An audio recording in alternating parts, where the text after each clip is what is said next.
Abra aí sua Bíblia comigo no livro de Josué, capítulo 14. Josué, capítulo 14, a partir do verso 6.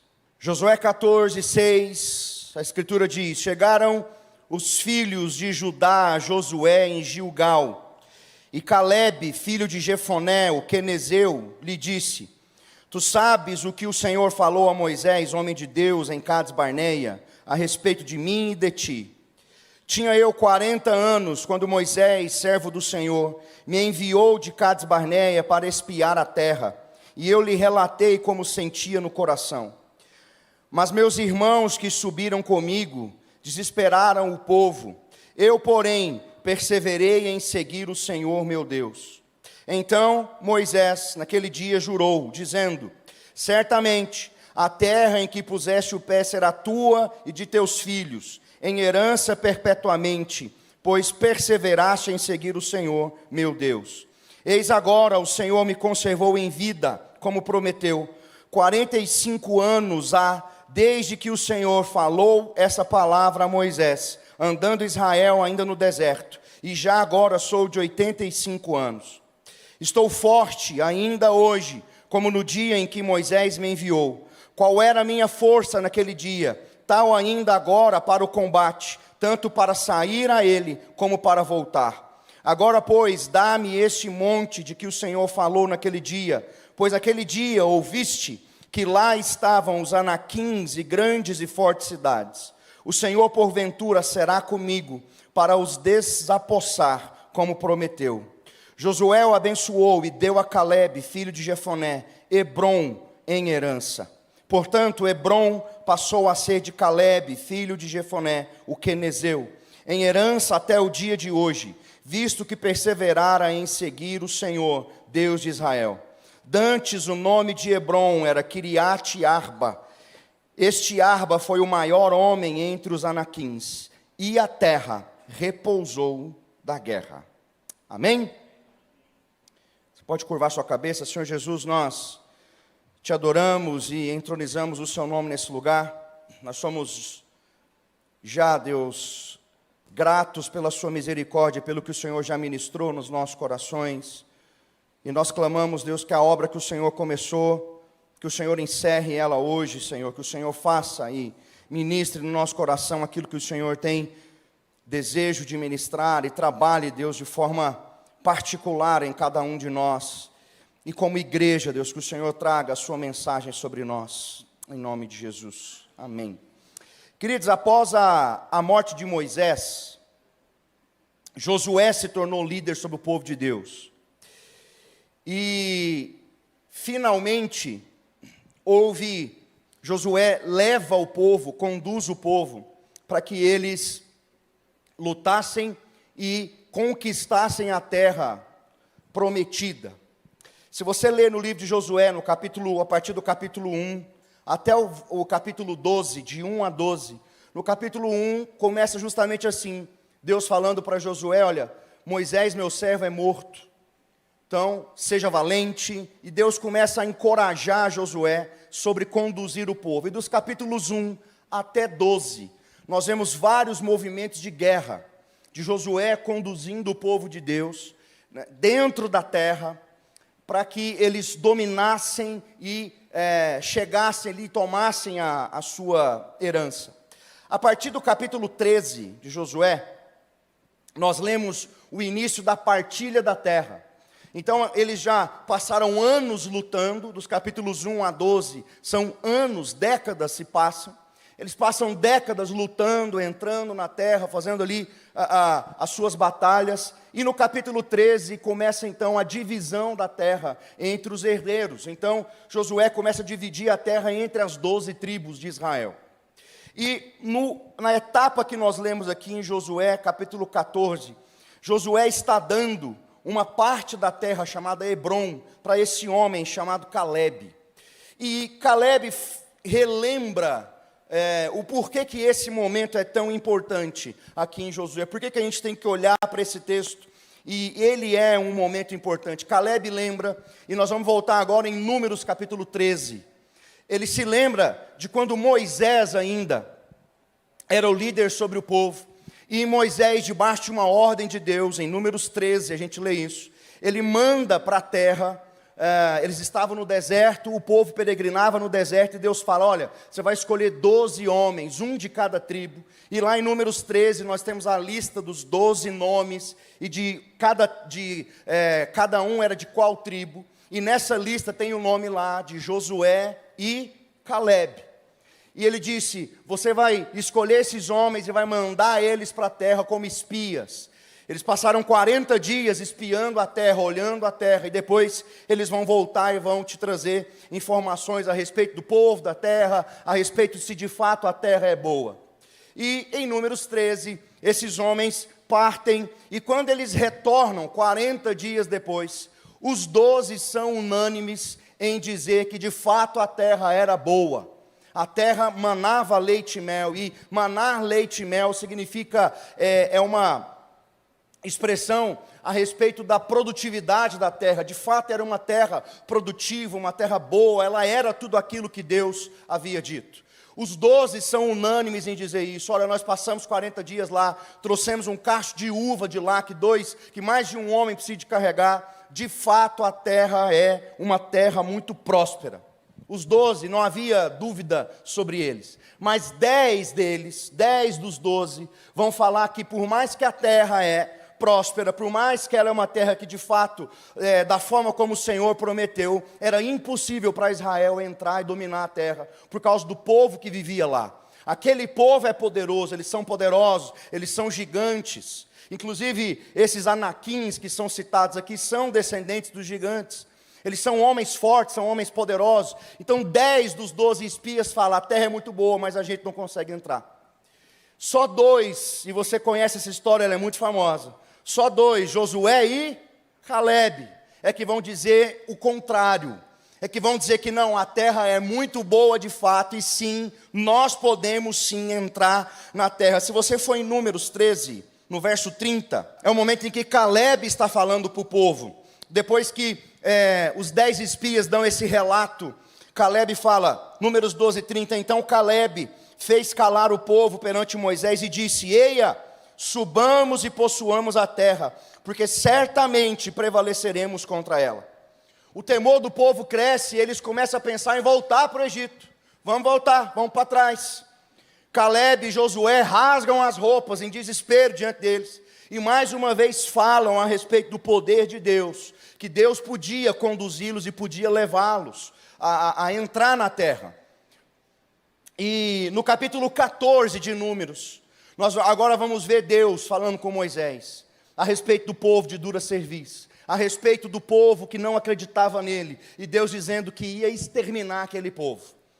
Vai ter uma conversa entre Moisés e Deus. Moisés pede ao Senhor misericórdia, Deus tem misericórdia para com o povo, mas ele fala, ninguém dessa geração vai entrar nessa terra, a não ser Josué e Calebe. Está em Números 14, 30.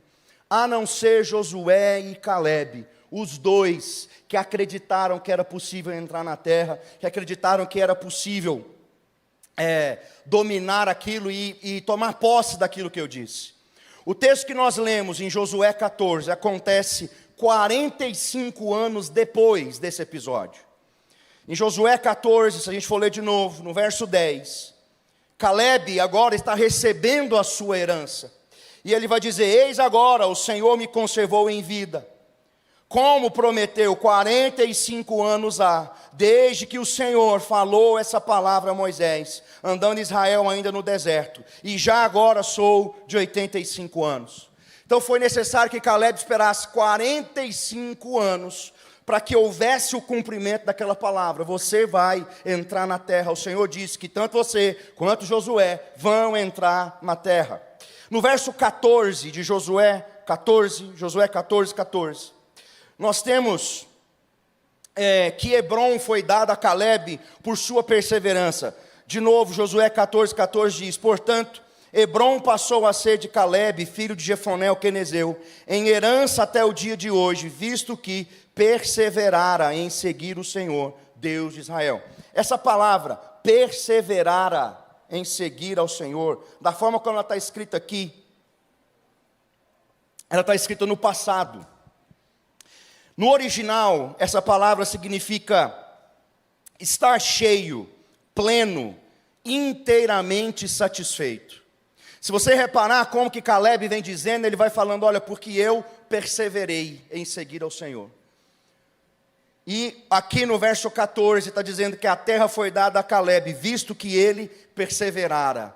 Eu posso substituir perseverara por tinha perseverado. Olha, como Hebrom foi dada a Caleb, porque ele tinha perseverado durante todo o tempo. E essa palavra significa estar completo. Quer dizer que desde o tempo em que a promessa foi feita, a forma como Caleb olhava para o Senhor, já era uma forma completa. Ele tinha plena fé em Deus, plena confiança em Deus. Isso é provado pela postura que ele tem, pela forma como ele age. O texto está dizendo, Caleb perseverara. Quer dizer que durante todos aqueles 45 anos, a fé que Caleb tinha na palavra e em Deus era a mesma. Ela não mudou por 45 anos. E é isso que eu quero que a gente comece a entender hoje. A nossa fé, ela precisa ser resistente. Amém? Como a fé desse indivíduo. Ele já estava cheio quando a promessa foi feita. O tempo foi passando, as coisas foram acontecendo, de modo que passou-se muito tempo, porém Caleb permaneceu, ele perseverou durante toda a jornada, durante todo o tempo. A perseverança não era unicamente por causa da terra. O texto não está dizendo isso. Caleb perseverou porque ele tinha uma herança, e isso era muito importante, não. Caleb perseverou, Josué 14:14, visto que perseverava em seguir quem? O Senhor. A perseverança de Caleb, em primeiro lugar, estava no serviço que ele oferecia ao Senhor, em adorar, em servir a Deus. Então a perseverança dele não estava fundamentada porque ele tinha uma herança para receber. Não, ele já era completo, ele já era cheio. E quando ele já estava cheio, ele recebeu uma promessa. E ele caminhou, ele continuou a jornada dele. E depois ele recebeu essa promessa. Você me entendeu até aqui? Eu queria que a gente pensasse em aspectos da fé que resiste, da fé resistente. Em primeiro lugar, eu queria que a gente imaginasse, que a gente, olhando para o texto, entendesse que essa fé, ela não se curva às circunstâncias. Vamos entender o que aconteceu nos 45 anos, entre a promessa feita a Caleb e o cumprimento dela. A fé resistente, ela não é nutrida pelas circunstâncias, porque as circunstâncias podem mudar, elas podem ser favoráveis ou desfavoráveis. As circunstâncias, elas dependem da estação que a nossa vida está, do momento que nós estamos. Elas dependem de coisas que estão fora de nós. Existem estações que são favoráveis, é momento de prosperidade, é momento de crescimento, mas tem outras estações da vida. Ela traz outros momentos, circunstâncias que são indesejadas. E isso vai acontecendo ao longo da nossa jornada. Se a nossa fé estiver fundamentada nas circunstâncias, nós vamos ter um problema de altos e baixos. Porque quando as circunstâncias forem favoráveis, nossa fé então vai estar potente. Quando as circunstâncias forem desfavoráveis, nossa fé vai estar em baixa. Então a fé não é fundamentada nas circunstâncias, porque elas são variáveis. A fé é fundamentada na promessa, porque ela é eterna. Amém? A fé é fundamentada na promessa e em quem prometeu.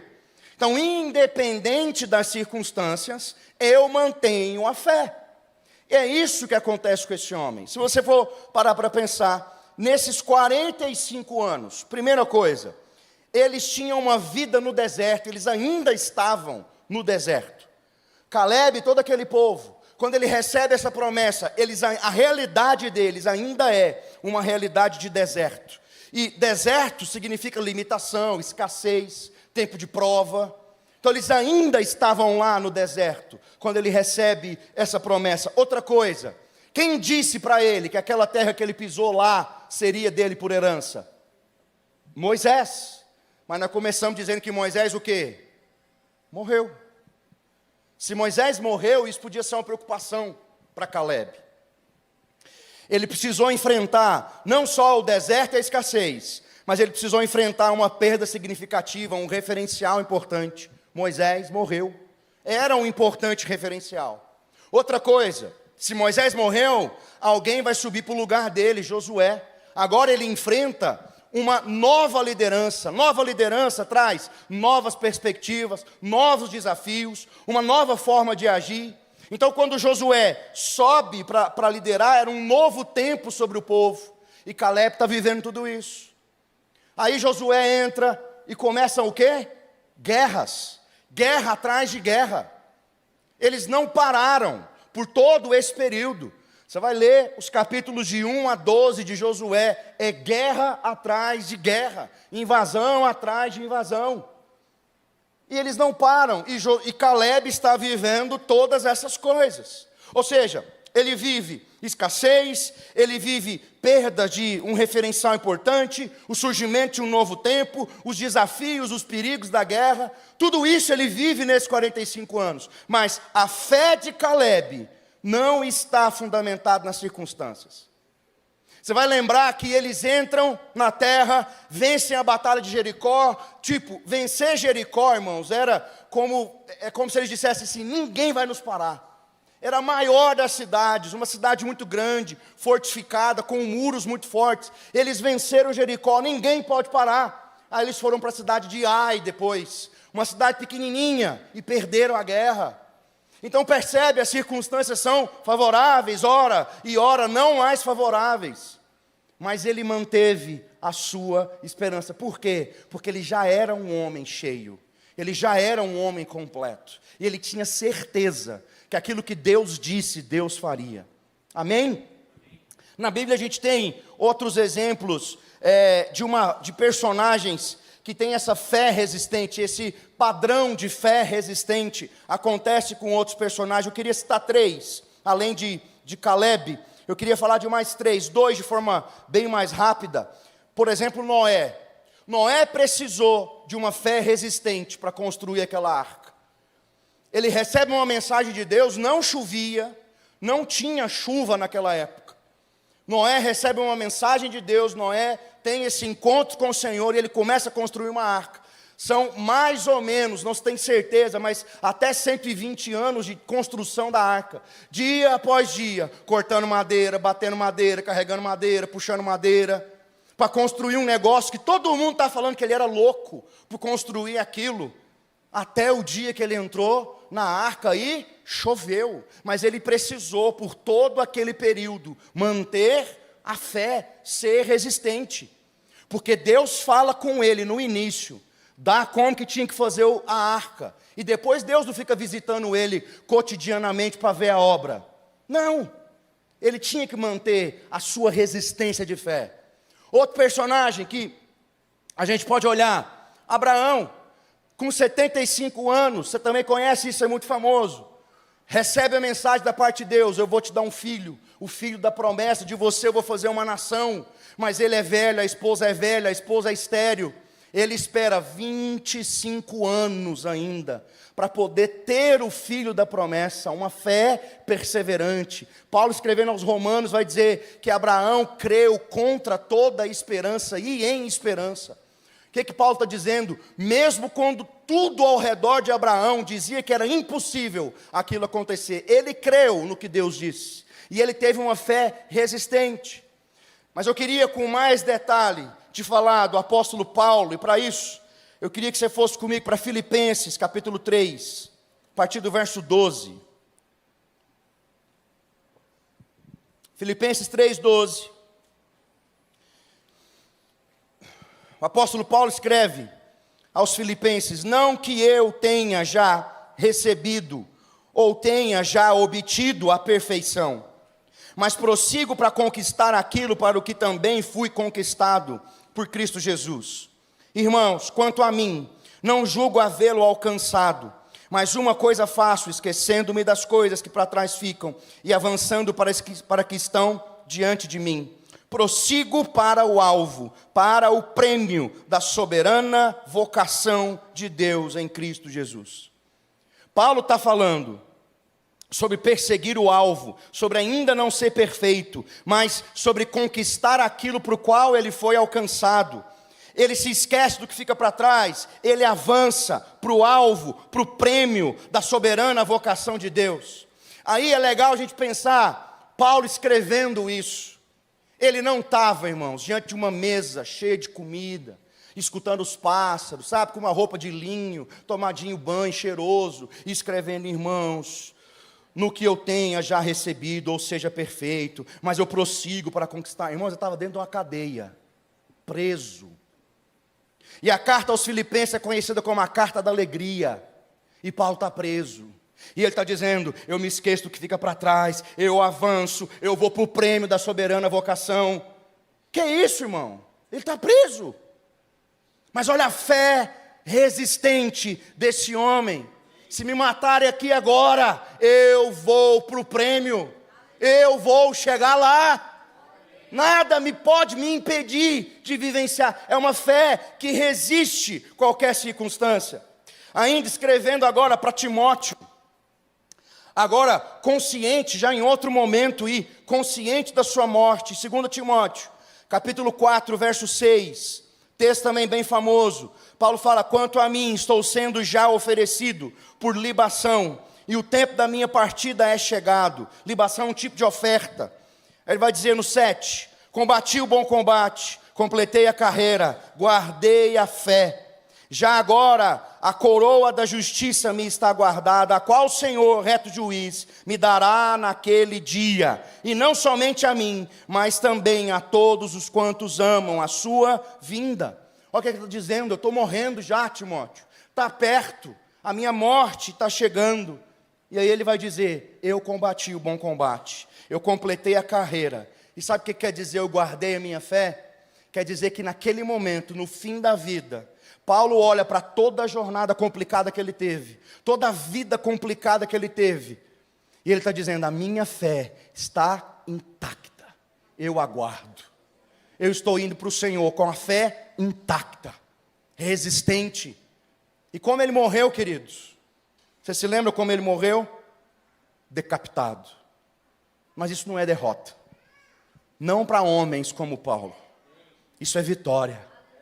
Por quê? Porque ele está dizendo, já a coroa da justiça me está guardada. Deus vai me entregar essa coroa quando eu o encontrar. E o que é mais impressionante, não somente a mim, mas também para todos os que amam a sua vinda. Se nós amamos a vinda do Senhor, Ele tem uma coroa para nos entregar. Mas a nossa fé não pode estar fundamentada nas circunstâncias, porque elas vão subir e descer, o vento vai estar favorável, mas amanhã o vento pode estar contra nós. Mas nós focamos, a nossa visão está no fim da jornada, que é uma jornada de vitória. Não tem outro script para a igreja, consegue entender? A igreja de Jesus vence no final. Não tem outro script, não tem uma opção de derrota, não tem. A igreja vence no final. E nós temos que ter essa consciência e durante toda a jornada manter a nossa fé resistente. Amém? Em segundo lugar, volta comigo no texto de Josué, capítulo 14, agora no verso 11.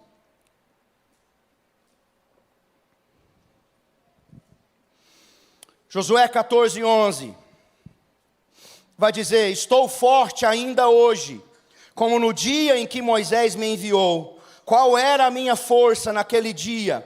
Tal ainda agora para o combate, tanto para sair a ele, quanto para voltar. Agora, pois, dá-me este monte de que o Senhor falou naquele dia, pois naquele dia ouviste que lá estão os anaquins e grandes e fortes cidades.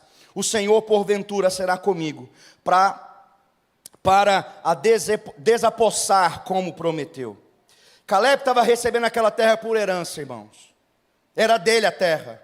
Mas ele tinha que entrar na terra e ainda expulsar os povos que estavam lá. Ele não ia entrar de graça.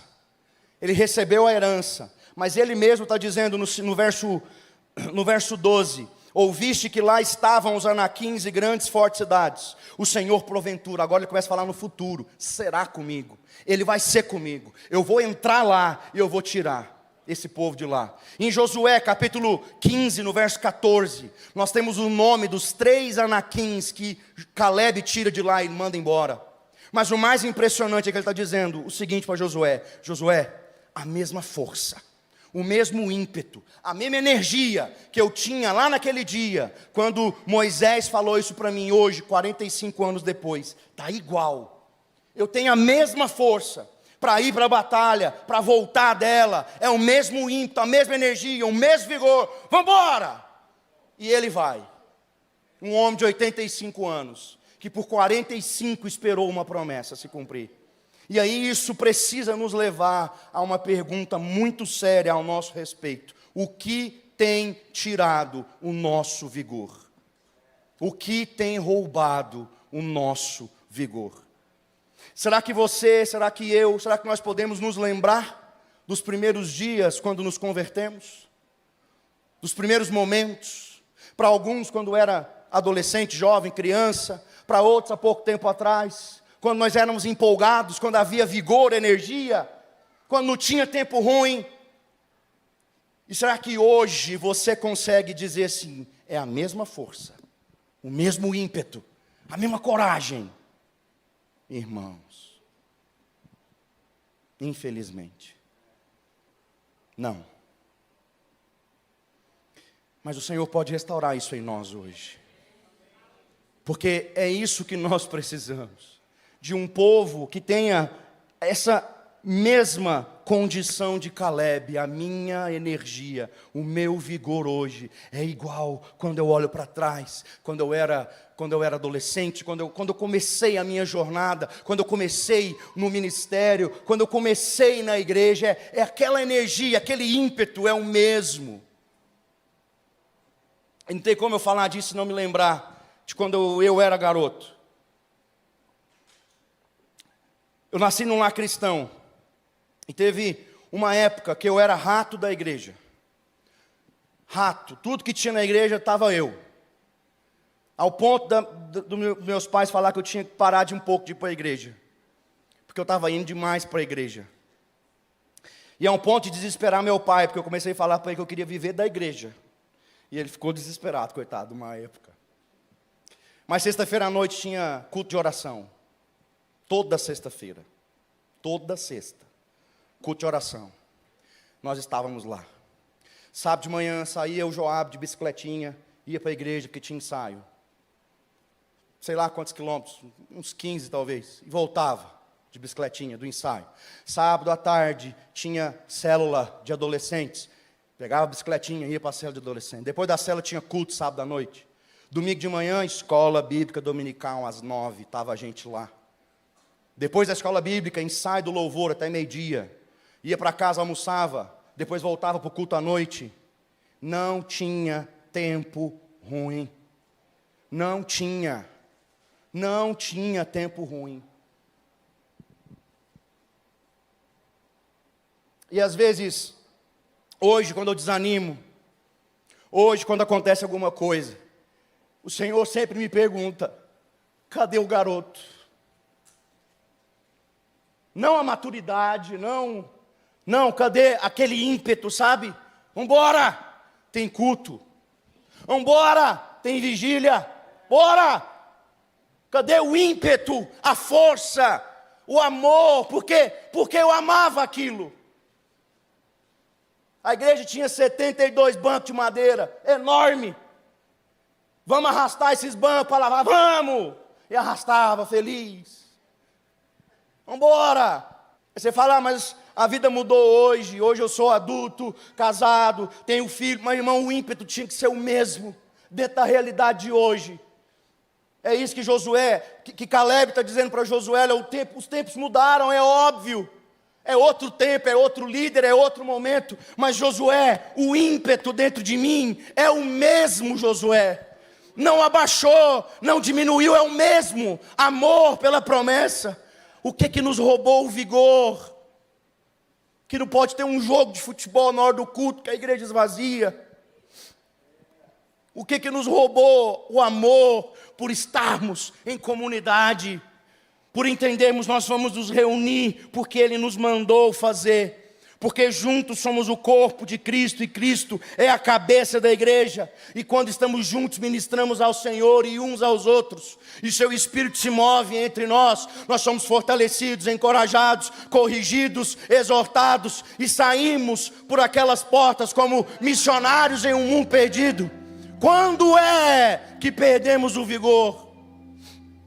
Quando é que as coisas começaram a ser colocadas na frente do Senhor? Eu queria que você se lembrasse do que Caleb disse. Hoje, com 85 anos, velho, depois de muita guerra, o meu vigor é o mesmo, o meu ímpeto é o mesmo. Irmão, nós precisamos ser restaurados nisso. Parar de pôr limites, problemas, parar de colocar dificuldade nas coisas, de dizer, eu me disponho. Se eu não gastar a minha vida por essa coroa que é eterna, pelo que eu gastarei a minha vida? Paulo fala que o atleta corre, e ele é o melhor, por uma coroa que se esvai, que acaba. Mas nós temos uma coroa eterna, incorruptível. É por ela que nós corremos. Mas algo roubou o nosso vigor, a nossa alegria, a nossa força, o nosso gozo. E nós precisamos restaurar isso no Senhor. E eu queria terminar com você lendo o verso 15 do capítulo 14. Dantes o nome de Hebrom era Kiriat Arba. E esse Arba foi o maior homem entre os anaquins. E o texto termina dizendo, e a terra repousou da guerra. Qual que é o resultado, irmãos? De uma vida que não se curva às circunstâncias, de uma vida, de uma fé resiliente, resistente. Qual é o resultado? Descanso. Um dia nós estaremos diante do Senhor. Alegria eterna coroará as nossas cabeças. Nós estaremos diante dele. O escritor aos Hebreus, no capítulo 10, verso 37, vai dizer, porque ainda dentro de pouco tempo aquele que vem virá, e não tardará. Todavia o meu justo viverá pela fé, e se retroceder nele não se compraz a minha alma. Aí o escritor coloca, nós porém não somos dos que retrocedem para a perdição, somos entretanto da fé para a conservação da alma. Esses somos nós. E eu queria lembrar você de uma canção antiga. Eu queria que você, eu sei que você sabe, que nós cantássemos com vigor, e que você fechasse os seus olhos para cantar, e que você se lembrar, e que você pense em cada frase, cada palavra que você está dizendo, porque é uma canção que fala desse ímpeto, dessa força. Canta comigo assim, ó. Eu quero estar com Cristo, onde a luta se... No lance imprevisto, na frente me encontrar, até que eu possa ver na glória, se alegrando da vitória, onde Deus vai me coroar. Você prestou atenção no que você cantou? Eu quero estar com Jesus onde a batalha é feia. É isso que você cantou. Onde está a espada com pada e tiro e o pau quebrando, é lá que eu quero estar. Porque um dia eu estarei com Ele na glória, regozijando a vitória, e Ele vai me entregar a coroa.